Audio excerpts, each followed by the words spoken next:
আসসালামু আলাইকুম সুপ্রিয় আইনের ছাত্রছাত্রী বন্ধুরা, আশা করি আপনারা ভালো আছেন। আজকে আমরা মডেল কোশ্চেন অর্থাৎ এমসিকিউ পরীক্ষার জন্য যে মডেল টেস্ট, সেই মডেল টেস্টের প্রথম মডেল কোশ্চেনটি আমি আজকে সলভ করছি। যেসব আইনের বন্ধুরা এমসিকিউ পরীক্ষা দেবেন তাদের উপকার আসবে, আশা করি সুন্দরভাবে মডেল কোশ্চেনটি রিভিশন দিবেন আমার সাথে। 1 নম্বর কোশ্চেনটা হলো যে সাক্ষ্য আইনের 112 ধারার অনুমান প্রাসঙ্গিক হবে যখন নিম্নলিখিত কোনো বিষয় নিয়ে কোনো বিরোধ দেখা দেয়। উত্তর হবে ক, শিশুর পিতৃত্ব নিয়ে। কোশ্চেন নাম্বার 2, দায়রা জজ আদালত কুমিল্লার বিচার কার্য চলাকালীন সময় বিচারকের উপস্থিতিতে একজন আসামি মামলার সাক্ষীকে অস্ত্র দিয়ে আঘাত করে এবং অতঃপর উক্ত সাক্ষী মারা যায়। এই ক্ষেত্রে উক্ত বিচারক। উত্তর হবে যে আদালতের অধীন সেই আদালতের অনুমতি ব্যতীত উক্ত বিষয়ে তাকে পরীক্ষা করা যেতে পারে। স্থাবর সম্পত্তি সম্পর্কিত মোকদ্দমা দায়ের করতে হবে যেখানে বিরোধীয় সম্পত্তি অবস্থিত। রেসপন্ডেন্ট বা প্রতিবাদী আপিল একতরফা নিষ্পত্তির ক্ষেত্রে আপিল পুনঃশুনানির আবেদন করতে পারে কার অধীন? অর্থাৎ 41 আদেশের 21 বিধি এবং 41 আদেশের 21-এর ক বিধির অধীনে আপিল সরাসরি পুনঃশুনানির আবেদন করতে পারে।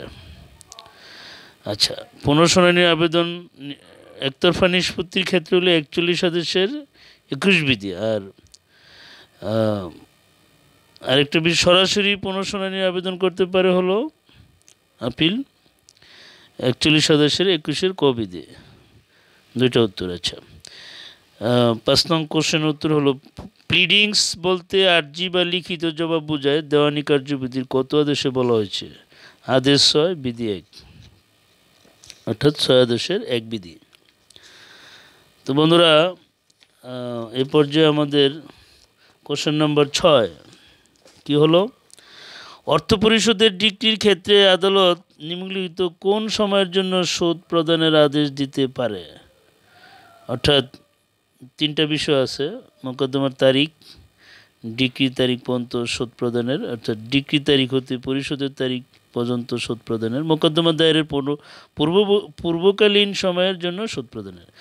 7 নং কোশ্চেনের উত্তর, আদালত কর্তৃক নির্ধারিত সময়ের মধ্যে বিবাদী লিখিত জবাব দাখিল করতে ব্যর্থ হলে দেওয়ানি কার্যবিধির 8 আদেশের 10 বিধির অধীন আদালত উক্ত বিবাদীর বিরুদ্ধে কি করতে পারে? রায় ঘোষণা করতে পারে। আরেকটা বিষয় হলো আদালত মোকদ্দমা সম্পর্কে উপযুক্ত মনে করে এমন কোনো আদেশ দিতে পারে। আচ্ছা, বিধি প্রণয়ন কমিটি গঠন সম্পর্কে আলোচনা করা হয়েছে কোথায়? দেওয়ানি কার্যবিধির 123 ধারায়। দেওয়ানি কার্যবিধির ড্যাশ আদেশের রায়ের পূর্বে আটক বা ক্রোক সংক্রান্ত বিধান আছে। উত্তর হবে 38 আদেশ, অর্থাৎ অর্ডার নম্বর 38।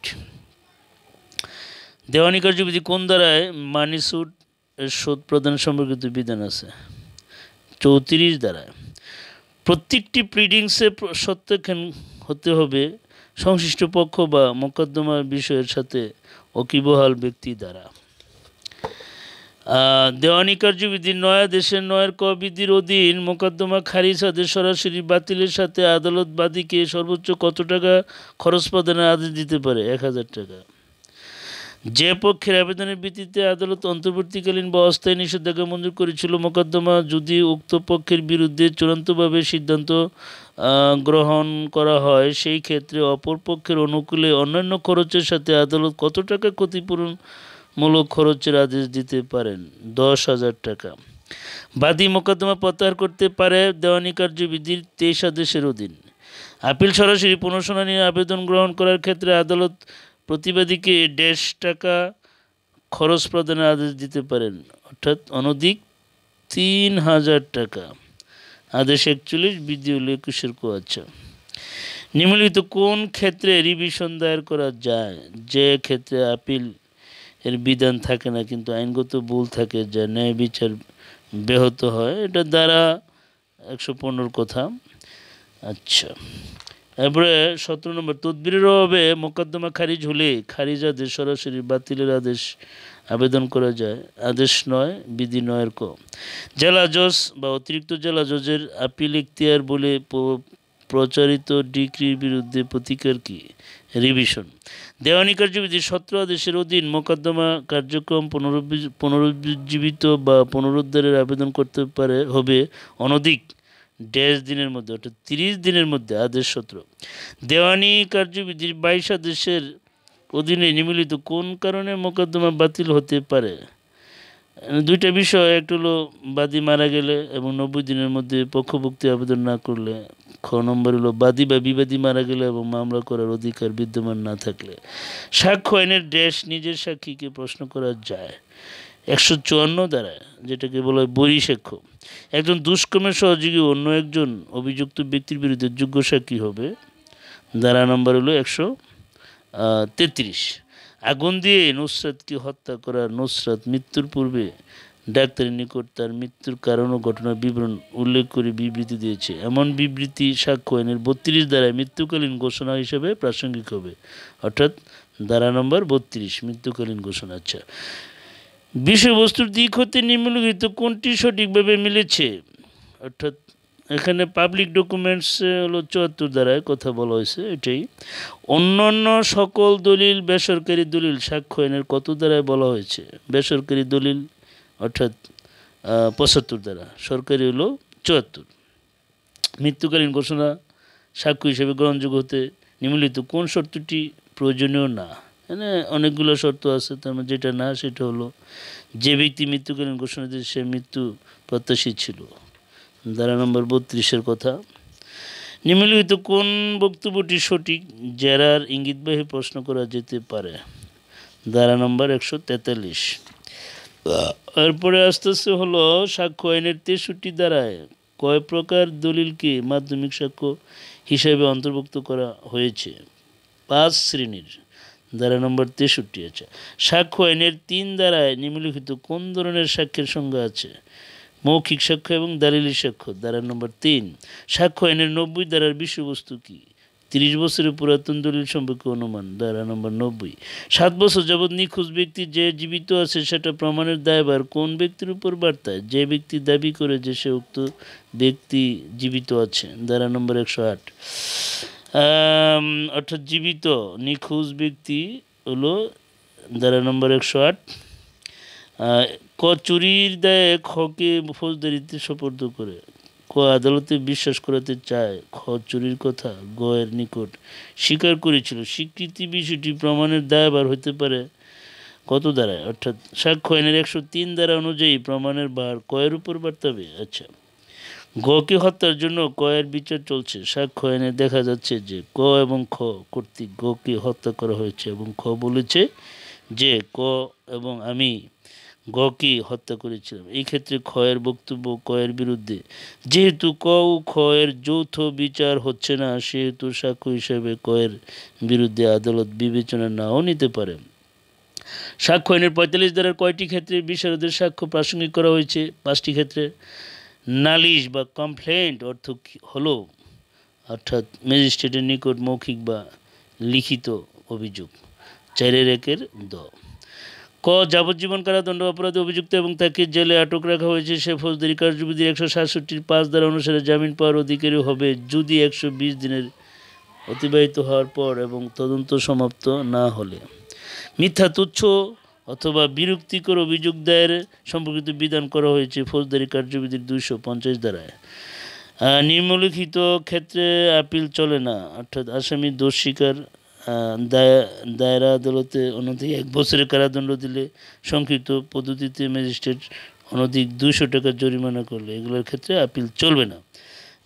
ধারা নম্বর 432, 412, 413, 414। আচ্ছা, ফৌজদারি কার্যবিধির 4-1 ট দ্বারা অনুসন্ধান এবং 4-1 ঠ দ্বারা তদন্ত সংজ্ঞা করা হয়েছে। Very good. অমিলটি নির্ণয় করুন। অমিলটি হবে ১৬২ পুলিশ ডায়েরি, ৭৩ ধারায় পুলিশ রিপোর্ট, ১৬১ ধারায় কর্তৃক সাক্ষী পরীক্ষা, এটা সবই ঠিক আছে। অমিলটা হবে ১৬০ ধারায় পুলিশ কর্তৃক সাক্ষ্য পরীক্ষা, এটা মিথ্যা। ফৌজদারি কার্যবিধির ১৯৩ ধারার বিষয়বস্তু কি? দায়রা আদালত কর্তৃক অপরাধ আমলে নেওয়া। এক সংক্ষিপ্ত পদ্ধতিতে বিচার করার এখতিয়ার সম্পন্ন ম্যাজিস্ট্রেট গণ উল্লেখ আছে ফৌজদারি কার্যবিধি ২৬০ ধারায়। নালিশি মামলায় সমন ইস্যুর পর অভিযোগকারী নির্ধারিত তারিখে আদালতে হাজির না থাকলে আদালত কী আদেশ দিতে পারে? অন্য কোনো দিনের জন্য শুনানি মুলতবি করা প্রয়োজনীয় মনে না করলে আসামিকে খালাস দিতে পারে। পুলিশ হেফাজতে অভিযুক্ত ব্যক্তিকে আটক বা রিমান্ড করার বিধান ফৌজদারি কার্যবিধির ১৬৭ ধারায় আছে। ফৌজদারি কার্যবিধির ২০৫ ধারায় অভিযুক্ত ব্যক্তিকে ম্যাজিস্ট্রেট ব্যক্তিগত হাজিরা থেকে অব্যাহতি দিয়ে অ্যাডভোকেটের মাধ্যমে হাজিরা দেওয়ার অনুমতি দিতে পারে। ফৌজদারি কার্যবিধির সংক্ষিপ্ত বিচারের ক্ষেত্রে সর্বোচ্চ কারাবাসের মেয়াদ কত? ২ বছর। চিফ জুডিশিয়াল ম্যাজিস্ট্রেটের নিকট আপিল করা যেতে পারে দ্বিতীয় বা তৃতীয় শ্রেণীর ম্যাজিস্ট্রেটের দণ্ডের বিরুদ্ধে। ৪০৭। ফৌজদারি কার্যবিধির কত ধারা অনুযায়ী চিকিৎসক সাক্ষীকে তলব করার জন্য আদালতে সমন দিতে পারে? ধারা নম্বর ৫০৯। ফৌজদারি কার্যবিধির ড্যাশ উল্লেখ আছে দ্বিতীয় শ্রেণীর ম্যাজিস্ট্রেট এবং ৪ শ্রেণীর বিচারিক ম্যাজিস্ট্রেট। আপিলকারীর মৃত্যুতে আপিল বাতিল বা পণ্ড হবে না খালাসে বা অপর্যাপ্ত দণ্ডাদেশের বিরুদ্ধে বা অর্থদণ্ডের বিরুদ্ধে। প্রাথমিক তথ্য বিবরণী লিপিবদ্ধ হয় ফৌজদারি কার্যবিধি ড্যাশ দ্বারা ১৫৪ ধারায়। ম্যাজিস্ট্রেট কর্তৃক চার্জ গঠিত হয় ড্যাশের উপর ভিত্তি করে, পুলিশ রিপোর্ট এবং এর সাথে দাখিলকৃত ডকুমেন্টের উপর ভিত্তি করে।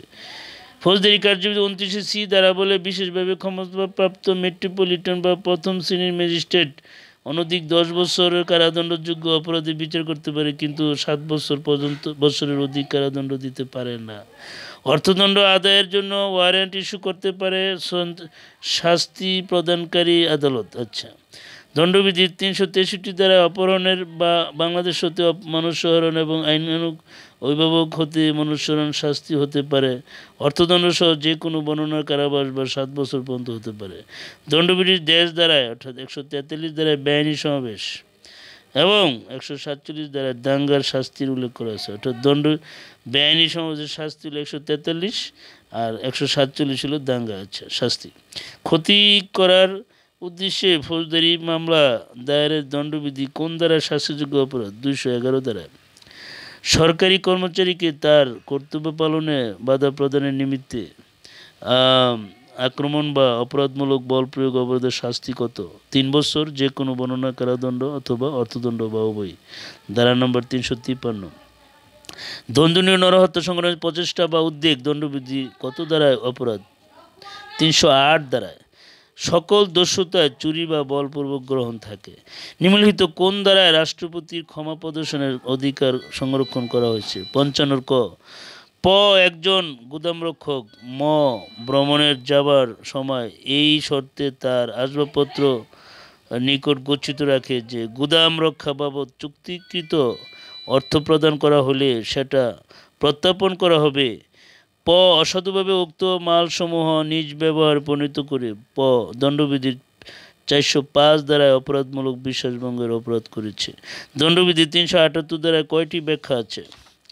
৫টি। মৃত্যু ঘটানোর অভিপ্রায় ছাড়া নিন্দনীয় নরহত্যা করলে কোন ব্যক্তি দণ্ডিত হতে পারে?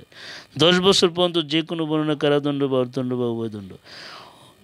ওভারের গাড়িতে ভ্রমণের সময় ক গাড়িতে একটি ল্যাপটপ রেখে নেমে যায়। পরবর্তীতে ক ল্যাপটপটি দাবি করলে গাড়ির ড্রাইভার বিষয়টি অস্বীকার করে। পরবর্তীতে পুলিশের মাধ্যমে উক্ত ড্রাইভারের নিকট হতে ল্যাপটপ উদ্ধার করা হয়। এই ক্ষেত্রে ক এর অপরাধ কি?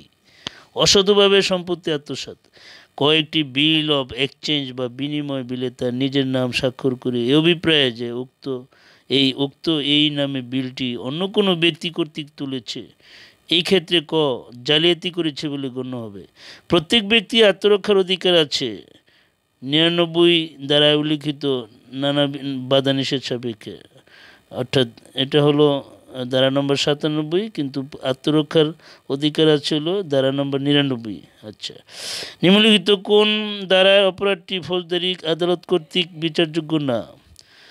অর্থাৎ দণ্ডবিধির ১৬১ থেকে ১৬৫, দণ্ডবিধির ৪০৯, দণ্ডবিধির ৪০৮ ধারার অপরাধ। অর্থাৎ ফৌজদারি আদালত কর্তৃক বিচারযোগ্য নয়। আচ্ছা, দণ্ডবিধি অনুসারে শাস্তি কত প্রকার? 5 প্রকার। দণ্ডবিধি 375 দ্বারা কয়টি ব্যতিক্রম আছে? একটি। দণ্ডবিধি 375 দ্বারা কয়টি ব্যতিক্রম আছে? একটি। দণ্ডবিধি যাবজ্জীবন কারাদণ্ডের ক্ষেত্রে দণ্ডিত ব্যক্তির সম্মতি ব্যতিরেকে উক্ত দণ্ডকে সরকার কত বছর হ্রাস করতে পারে? অনধিক 20 বছর। দণ্ডবিধি কত ধারা অনুযায়ী আদালত রায় বা আদেশ বলে সম্পাদিত কার্য কোনো অপরাধ না? 78 ধারা। নিম্নলিখিত কোন বক্তব্যটি সঠিক? 9 বছরের নিচে কোনো শিশুর কার্য অপরাধ না। অসাধুভাবে সম্পত্তি আত্মসাতের সংজ্ঞা 403 ধারায় বর্ণিত হলে উক্ত অপরাধের শাস্তি 403 ধারায় উল্লেখ করা আছে। ধারা নম্বর 403। দণ্ডবিধি ড্যাশ দ্বারায় খুনের সংজ্ঞা অর্থাৎ 300 ধারায়, আর ড্যাশ দ্বারায় খুনের শাস্তি 302 ধারায় খুনের শাস্তির কথা বলা হয়েছে। 300 ধারায় খুন, 302 ধারায় খুনের শাস্তি। সুনির্দিষ্ট কার্য সম্পাদনের প্রতিকার মঞ্জুর করা যেতে পারে দেওয়ানি অধিকার বলবৎ করতে। এই ধারার অধীনে দায়েরকৃত কোনো মোকদ্দমায় প্রদত্ত আদেশ বা ডিক্রির বিরুদ্ধে কোনো আপিল দায়ের করা যাবে না বা এমন আদেশ বা ডিক্রি রিভিউ অনুমোদন করা যাবে না। সুনির্দিষ্ট প্রতিকার আইনের কত ধারায় বলা হয়েছে? 9 ধারায়।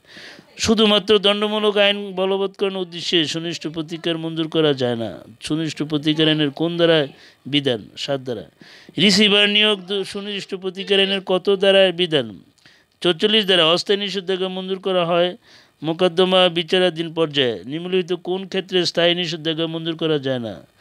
বিচারিক কার্য দ্বারা বন্ধ করতে, আইন প্রণয়নকারী কর্তৃপক্ষের নিকট আবেদন করা থেকে বিরত রাখতে, ফৌজদারি বিষয়ে কার্য দ্বারা বন্ধ করতে। ক্ষয়ের নিকটে 47% জমি বিক্রয় চুক্তি করার সময় এই তথ্য গোপন করে যে উক্ত জমির উপর দিয়ে সাধারণ মানুষের চলাচলের সুখাধিকার আছে, উক্ত ক্ষেত্রে ক্ষয়ের পর্যাপ্ত প্রতিকার হতে পারে চুক্তি বাতিল। সুনির্দিষ্ট প্রতিকার আইনের 21 এ ধারায় বিষয়বস্তু হলো স্থাবর সম্পত্তি সম্পর্কিত অনিবন্ধিত বিক্রয় চুক্তি সুনির্দিষ্টভাবে বলবৎযোগ্য না। যে সকল ব্যক্তি সুনির্দিষ্ট কার্য সম্পাদন পেতে পারে তা সুনির্দিষ্ট প্রতিকার আইনের 23 ধারায় বলা হয়েছে। যার বার কাউন্সিল ট্রাইব্যুনাল রায়ের বিরুদ্ধে কতদিনের মধ্যে সংক্ষুব্ধ ব্যক্তি হাইকোর্টে আপিল করতে পারে? 90 দিন। অ্যাডভোকেট ব্যতীত অন্য কোনো ব্যক্তি যদি আইন ব্যবসা করে তাহলে তাকে দণ্ডিত করা যেতে পারে অনধিক 6 মাস। Bangladesh legal practitioner bar council order 1972 অধীন বার কাউন্সিল ট্রাইব্যুনাল আদেশের বিরুদ্ধে 34-8 অনুচ্ছেদে রিভিউ এবং 36-1 অনুচ্ছেদে আপিলের বিধান আছে। বার কাউন্সিল গঠিত হবে কয়টি স্থায়ী কমিটি বা স্ট্যান্ডিং কমিটি নিয়ে? 3টি। Bangladesh legal practitioner bar council order 1972 11 অনুচ্ছেদ অনুসারে নিম্নলিখিত কোনটি স্থায়ী কমিটি বা স্ট্যান্ডিং কমিটি নয়? নিবন্ধন বা এনরোলমেন্ট কমিটি। আইনজীবী হিসেবে নিবন্ধনের জন্য রেজিস্ট্রেশনের মেয়াদ থাকবে 5 বছর। তামাদি আইনের 5 ধারার বিষয়বস্তু কি? কতিপয় ক্ষেত্রে মেয়াদ বৃদ্ধিকরণ বা বিলম্ব মকুব। দলিল রদ বা বাতিল সংক্রান্ত অন্য কোনো মেয়াদ উল্লেখ না থাকলে সেই ক্ষেত্রে মামলা দায়েরে তামাদি মেয়াদ 91 অনুচ্ছেদে 3 বছর উল্লেখ আছে। বিরুদ্ধ দখলজনিত মোকদ্দমা দায়েরে তামাদি মেয়াদ তামাদি আইনের 144 অনুচ্ছেদে 12 বছর উল্লেখ করা আছে। গ্রন্থসত্ত্ব লঙ্ঘনজনিত ক্ষতিপূরণের মামলা দায়েরে তামাদি মেয়াদ কত বছর? 3 বছর। রেহান উদ্ধারের অধিকারের নাশ বা বিক্রয়ের জন্য রেহান গ্রহীতা কর্তৃক মামলা দায়েরে তামাদি মেয়াদ 147 অনুচ্ছেদে 60 বছর উল্লেখ আছে। জেলা জজ আদালতে দেওয়ানি আপিল দায়েরে তামাদি মেয়াদ 152 অনুচ্ছেদে 30 দিন উল্লেখ আছে। ডিক্রি জারির মামলা দায়েরে তামাদি মেয়াদ তামাদি আইনের 182 অনুচ্ছেদে 3 বছর উল্লেখ আছে। অবিলম্বে পরিশোধযোগ্য বা মুজ্জ্বল মোহরের জন্য মোকদ্দমা দায়েরে তামাদি মেয়াদ উল্লেখ আছে তামাদি আইনের 103 অনুচ্ছেদে 3 বছর। যে সকল মামলা দায়েরে তামাদি মেয়াদ তামাদি আইনের প্রথম তফসিলে উল্লেখ নেই সেই ক্ষেত্রে তামাদির মেয়াদ 120 অনুচ্ছেদে 6 বছর উল্লেখ আছে। নিম্নলিখিত কোনটি তামাদি মেয়াদ 6 বছর? স্থায়ী নিষেধাজ্ঞার মামলা, শুধুমাত্র ঘোষণামূলক মামলা, তামাদি আইনের প্রথম তফসিলে যে মামলা দায়েরের মেয়াদ উল্লেখ নেই। তো বন্ধুরা, প্রথম যেই মডেল টেস্টটি ছিল আমরা শেষ করে ফেলেছি। আশা করি আপনাদের কাছে ভালো লাগলে আপনারা চ্যানেলটিকে অবশ্যই সাবস্ক্রাইব করে দেবেন। আজকের মতো খোদা হাফেজ।